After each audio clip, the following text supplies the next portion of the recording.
Penser que la France pourrait aller mieux en travaillant moins, c'était des fausses idées, a lancé Emmanuel Macron avant même l'ouverture de l'université d'été du PS à La Rochelle. Le ministre de l'économie a déclenché ainsi la colère d'une partie de son camp. Manuel Valls a immédiatement tenu à rassurer, il n'y aura pas de remise en cause du temps légal de travail et des 35 heures. Si l'intéressé lui-même a fait machine arrière dans une déclaration transmise à l'AFP, son propos n'en devrait pas moins animer les débats à La Rochelle.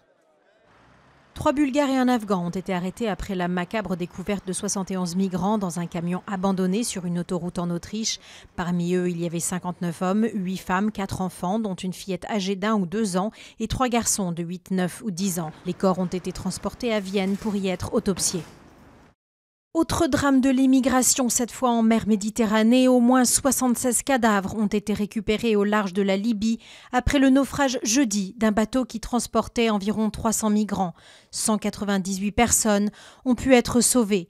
L'ONU craint un bilan plus lourd. 200 personnes sont encore portées disparues après le naufrage de cette embarcation et celui d'un autre bateau dans le même secteur des côtes libyennes. 2 journalistes français en garde à vue à la suite d'une plainte déposée par Rabat. Éric Laurent et Catherine Gracier sont soupçonnés d'avoir tenté de faire chanter le roi du Maroc, Mohamed VI. Travaillant à l'écriture d'un livre sur le monarque, ils auraient proposé de le retirer, moyennant 3 millions d'euros. À ce stade, de nombreuses questions se posent, notamment sur les motivations des 2 journalistes, auteurs de nombreux autres ouvrages.